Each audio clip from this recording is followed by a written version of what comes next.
So the day 2 of the WTC final is over, but unfortunately we are exactly where we were before the test match had started, or even before the day's play had started today, in terms of assessing or being able to say for clearly which team is going to lift the WTC championship this time. We can only say marginally Australia is favourite based on their performance and the game position, but definitely we can't say for sure that they are going to lift, and that is bizarre and that is very surprising, considering tomorrow being the third day will most likely going to be the final day of this WTC final, because tomorrow we are going to most likely get the winner. So considering tomorrow we are going to get the winner, sitting here tonight after 2 days play, our inability to find out or to even say for clearly which team is going to be the number one or the hands down favorite is really surprising and bizarre. And the reason for that is clear and simple. That is because the game has been shifting and switching in terms of its momentum and fortune from session to session, not even day to day. And the reason for that is both the teams are loaded with match-winning world-class bowlers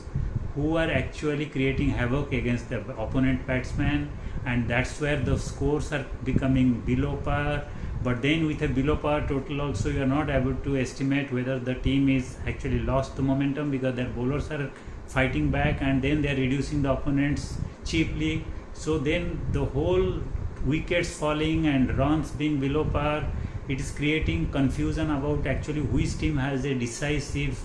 or advantage or momentum with it. So in that circumstance, when Australia is going to finally set a target for South Africa to chase tomorrow in the 4th innings, one is not clear or absolutely clear whether that target is going to become a defendable one or an easily chaseable one, whether Australia will be able to snuff out the South Africans with putting pressure, or with the kind of world-class bowlers they have, or South Africa with the depth in their batting finally will find a way to counter the Australian bowlers and counter the world-class bowlers in Cummins, Hazelwood and Stark and Lyon, and chase down the total. So this kind of uncertainty and confusion is majorly responsible for us not being able to be in a clear position to say which team is definitely going to lift the WTC championship tomorrow. Now let us just follow the last 2 days game and analyze it to realize the logic behind the uncertainty that we have right now in predicting a clear winner. The first day on a bowler friendly pitch, South Africa won the toss and put Australia into bat, and Australia at one stage were 192 for 5, but then they were skittled out for 212, which was definitely below par total. Rabada with 5 and heavily supported by Marco Jansen with 3 wickets destroyed the Australian middle order and also the top order, and then Australia ended up with a below par total. So you would like to believe that the momentum had clearly shifted in favor of South Africa and they would grab it. But no, that didn't happen, because Australia had such world-class bowlers. They immediately hit back and started taking wickets and reduced South Africa to 4 for 43 at the end of the day, and then that 212 looked like a mountain to climb for South Africa. So in total 255 runs were scored, but 14 wickets fell, and the bowlers from both the teams made merry yesterday. So in that circumstance it was not possible to decide which team had actually clear advantage. But then today morning things started looking different when Baguma and Bedingham started stitching a decent partnership, and they progressed very well with intent and with some occasional boundaries and also good compact defense, and Australia were looking a little ordinary, and it looked finally South Africa may be able to reach a total which would be close to the Australian first innings total, and that would open up the game completely. But then in the second session again the momentum changed as Cummins decided to lead from the front, and then he produced a devastating spell that ended with 6 for 28 and was responsible for reducing South Africa from a comfortable or relatively comfortable 126 for 5 to 138 all out, thereby conceding a huge lead of 74. And if you consider the kind of bowling pitch Lord's has been, 74 run lead should have been a decisive lead for Australia to completely tilt the game in their favour, and it looked that way when Cummins took those 6 wickets. And with those 6 wickets, Cummins achieved a lot of milestones. He became the first bowling captain since Bob Willis in 1982 to grab a fifer at Lord's. And also with his 6 wickets he reached the magic figure of 300 test wicket, which is a humongous performance and achievement considering the entire first half of his career was ruined by stress fracture, injury, surgery and fitness issues. But then it is kudos to his character, it's testimony to his character, his ability to fight back, his fighting spirit and his real raw talent, which helped him to make a comeback to the Australian team and then became their number 1 bowler. And now he has established himself as world's one of the topmost test class bowler, and he is doing everything and producing results and producing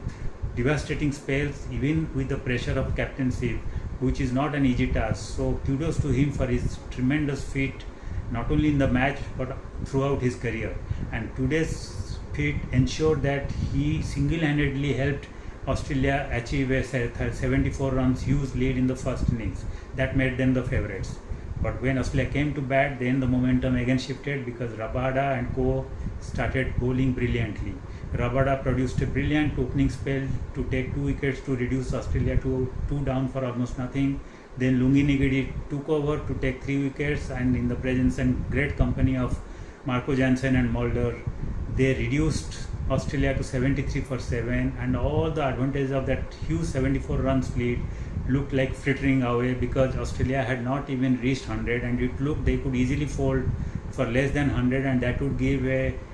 perfectly chaseable target of around 160 to 165 for South Africa even on a day on a 4th innings, and that would give that would make South Africa real favourites to win the WTC championship. But then you can never rule out Australia when the situation becomes tight, because they are the masters of fight back, and they once again fought back. This time Alex Carey in the company of Michelle Stark started a rearguard action, and from 73 for 7 he took the Australian team to 134 with a brilliant priceless 61 run 8th wicket partnership that took the lead beyond 200 and made South Africa realize that now they had a daunting task ahead of them and their morale was definitely affected. But finally again Rabada came back to dismiss Alex Carey at 134 and tried to bring back some parity, but the damage had been done. And then Nathan Lyon came, and then he joined Michelle Stark, and both of them refused to give up, and they have now added 10 runs and they have gone back to pavilion undefeated. So tomorrow when they again resume, they would like to use their typical Australian spirit, their fight back, their character and their never say die spirit to add another 15 to 20 runs in the last 2 wickets, so that they can give a really formidable target of 240 around for South Africa to chase, which would almost rule South Africa out of the contest. Because at even 218 runs lead, with the kind of pitch and the kind of how the pitch has been behaving and how wickets have been falling in the last 2 days, it doesn't look an easy task for South Africa. And let's not forget, South Africa is going to bat 4th. It is the WTC final, and their batters have had real scars in the first innings after getting so easily dismissed by the brilliant Australian bowling, and they have to again handle the world-class bowlers like Cummins, Hazelwood, Stark and Lyon in the second innings. That is the 4th innings of the match. And also they are aware that the world considers them as chokers because they have been blowing away so many opportunities to win big ICC tournaments in the knockout stage. So this is one more big ICC trophy final, and they have to chase in the 4th innings against a really formidable bowling lineup of Australia and against a team which knows how to win big tournaments. So that pressure would be there, that choker tag would be there to disturb them. So every time they would lose a wicket, they will further get into a shell and they will be further feeling the pressure. So it won't be easy. But there is a positive thing for them, and that positive thing is that Lord's traditionally is known to behave the best for batters on the day 3. So if the Lord's pitch behaves the way it traditionally behaves on day 3, and the weather-wise there is no assistance to the bowler, there is no cloud, there is no nip in the air, there is no moisture, then South Africa can still hope to achieve a miracle, and they can really give a great performance with their batters to finally win this match and chase down a 230-40 runs, whatever Australia sets them, and then achieve a miraculous thing of winning finally a big ICC trophy after decades. and for that they have to really bat out of their skin. But before that, they have to first dismiss the last 2 wickets of Australia tomorrow early in the morning, so that the psychological and the moral high would be with them, not with Australia. So a lot to play for, a lot of factors will influence tomorrow's game. So that's why we are not in a position to say which team is definitely going to leave the WTC. Maybe by the end of the day tomorrow we will be able to know which team is going to finally lift, which team is going to have the nerve, whether Australia with their typical winning mentality are going to win their 11th ICC trophy final out of the 14 finals they will be playing, or whether it is South Africa which will be finally breaking the shackle of the choker's tag and they will finally win the big WTC, the prestigious tournament and the Test Championship, and bring laurels to their country and their thousands of fans. So that will be known tomorrow, and we have to wait till tomorrow to find out.